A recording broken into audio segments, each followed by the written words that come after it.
grow, still can't stop it. What is up? I am Crypto Mason, and welcome back to the Crypto Mason YouTube channel. Shout out to the Gold Squad. We look for gold in every single aspect of our lives, and we always find it. Now today, we are back for another daily market update. As you guys know, I've begun to do $25 to $50 giveaways on every single YouTube video that I do. The past couple, I have selected the winner from the comments. So drop a like and comment on this video. $25 of any crypto you choose. And do not fall for the scammers in the comments. Please watch out for them. Look for the verified check mark only. So let's hop into the daily market update.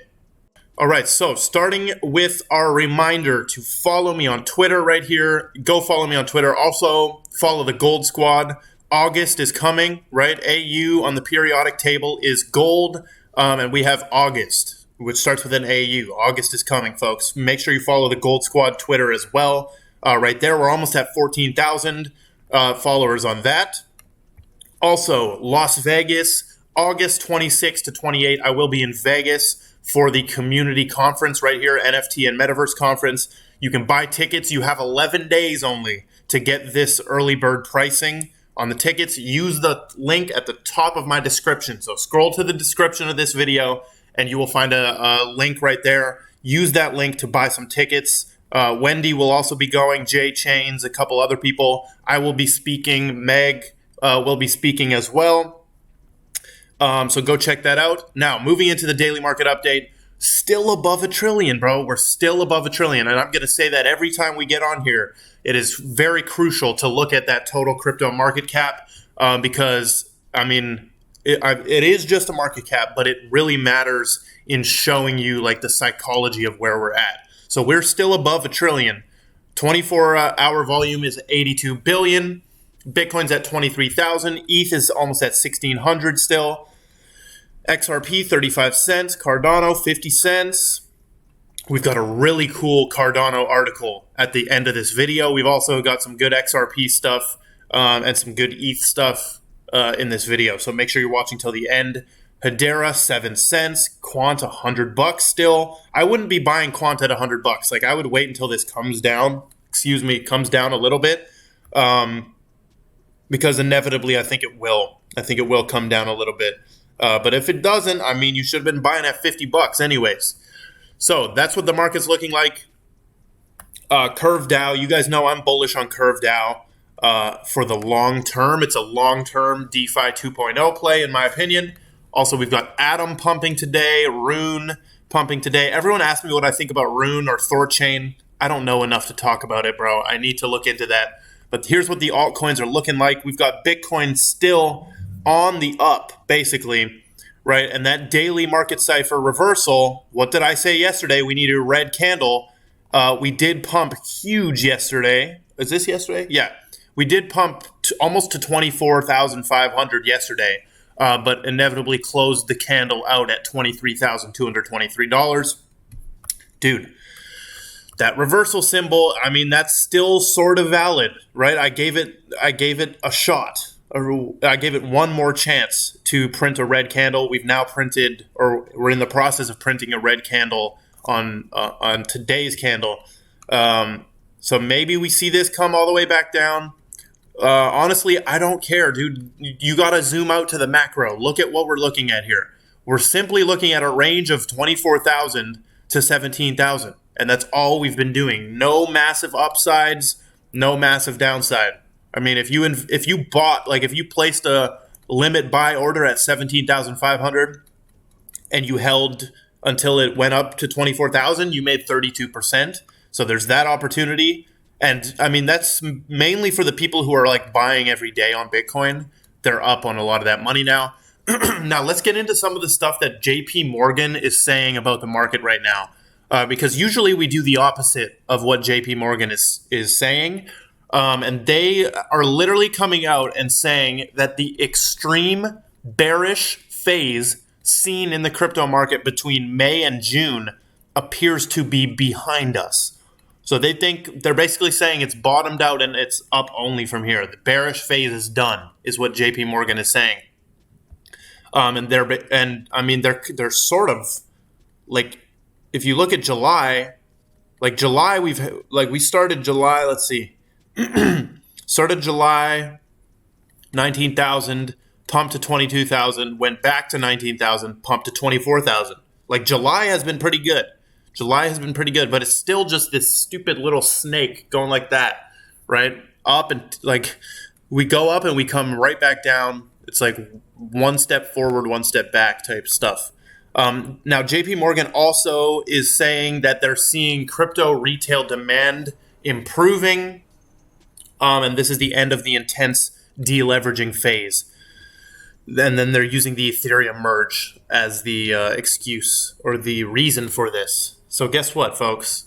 If you read this article, look how many times they mention ETH. I'm telling you that institutional adoption agenda for Ethereum is only up, dude. These people will continue to push ETH as a better institutional investment than Bitcoin. Watch them do that.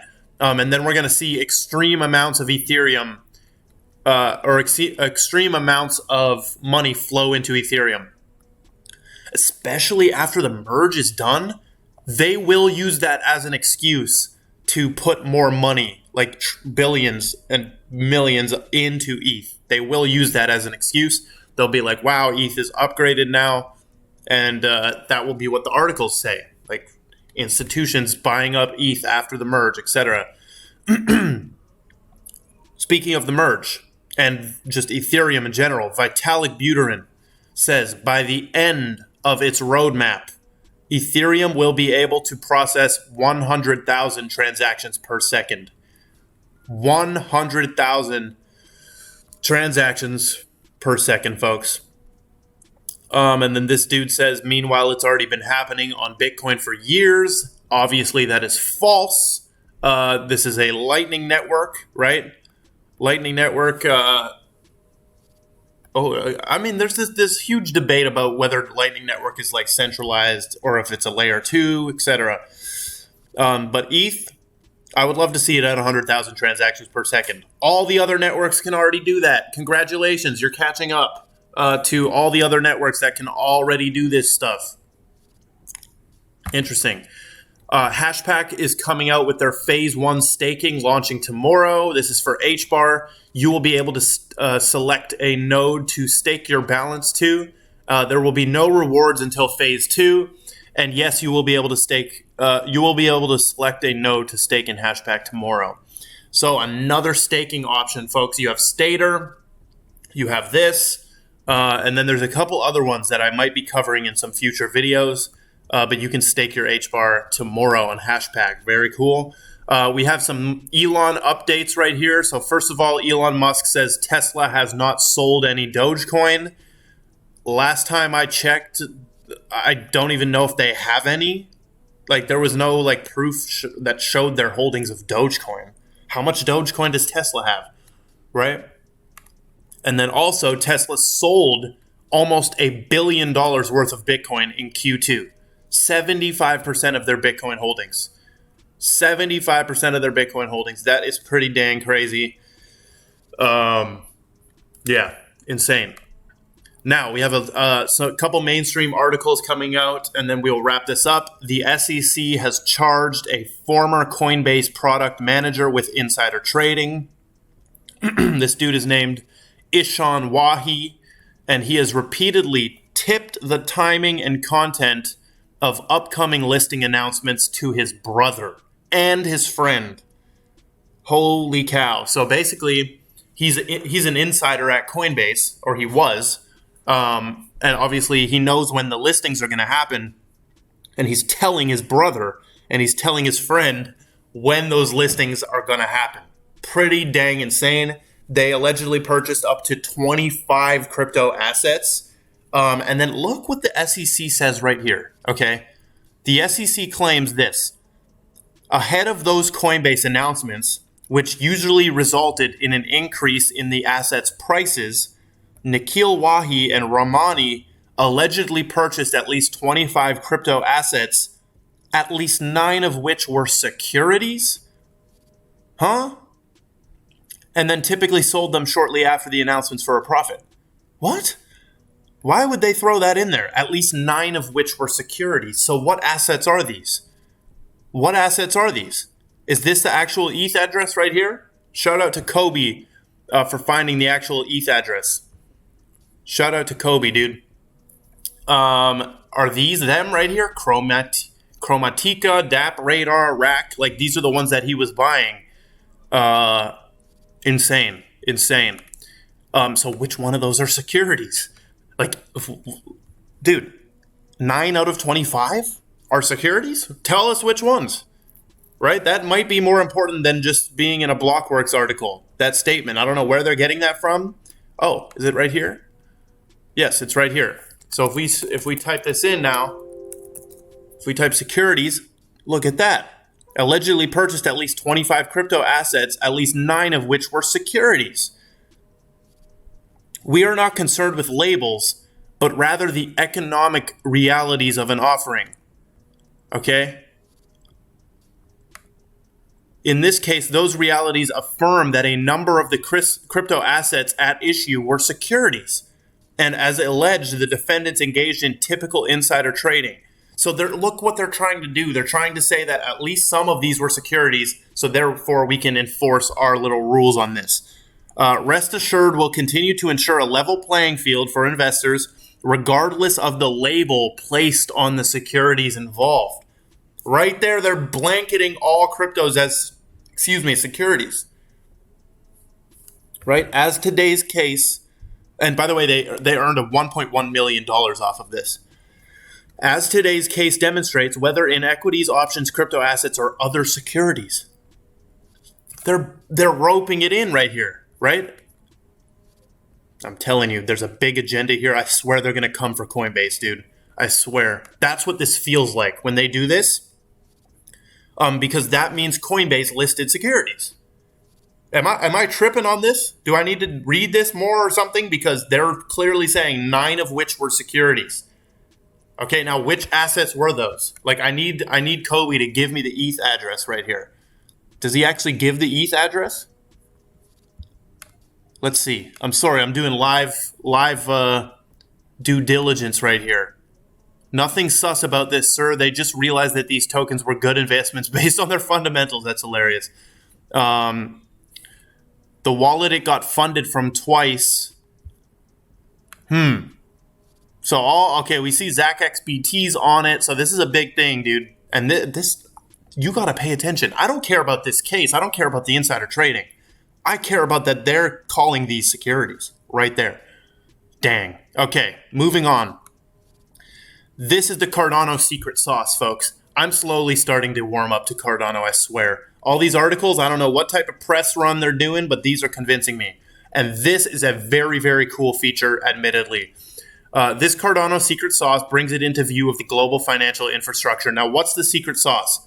Well, the secret sauce is that on Cardano, you can send multiple assets in a single transaction. That means on Cardano, you can send 100 assets to different addresses in one single transaction. If you were to do this on Ethereum or Solana, you would take 100 separate transactions and totally destroys the TPS argument. So just imagine some of the things you could do. If you're a company, you could pay all of your employees in one transaction. You could, there's so much potential on that. Sending a payment to multiple assets or multiple addresses, or you can send multiple assets in a single transaction. So are these coins built on Cardano, or I'm not sure. This is very cool, though. Very cool. Final thing is Minecraft and Mojang has basically banned NFTs and crypto tech on their game. So as you guys know, or maybe not, maybe you don't know, Minecraft is my favorite game of all time. I used to play factions servers, multiplayer servers, factions, hardcore factions, what else? Creative, prison servers, all that. I'm a Minecraft nerd, dude. A multiplayer nerd, for sure. I spent tens of thousands of hours on that game. Shout out to anyone who also played the shit out of that. I really just want to get to a point in my life where money is removed as an obstacle or a worry, and then I want to move into some beautiful, beautiful house with a nice view and just play Minecraft. That's all I want to do, dude, and have no worries. Well, obviously, I just want to, because when I play video games now, it feels like I'm wasting time. It feels like I could be doing something useful, right? Or making money. I feel useless when I'm never making money. Shout out to The Weeknd for that lyric. But dude, seriously, I want to get to a place in my life where I can comfortably game again. I feel uncomfortable playing video games because I'm on a mission here, dude. Back to the point of this. This is a moral and ethical problem here, I believe. So first of all, the metaverse is a regulatory minefield 100%. There's a lot of regulation that has to happen in the metaverse. And this is indicative of that. I don't think they want kids playing around with NFTs or crypto, or they don't want like real currency involved. Now, the thing I would say, watch this. Who is Mojang owned by? Mojang is owned by Xbox. Xbox is owned by Microsoft, I believe, right? Microsoft owns Mojang. Microsoft owns Mojang. So this is essentially Mojang, or it's essentially Microsoft speaking through Mojang, speaking through Minecraft. So Microsoft is not supporting NFTs there. Who knows? Interesting. So that is all we've got for the daily market update. Make sure that you drop a like, comment on the video. I love every single one of you. And goodbye, folks.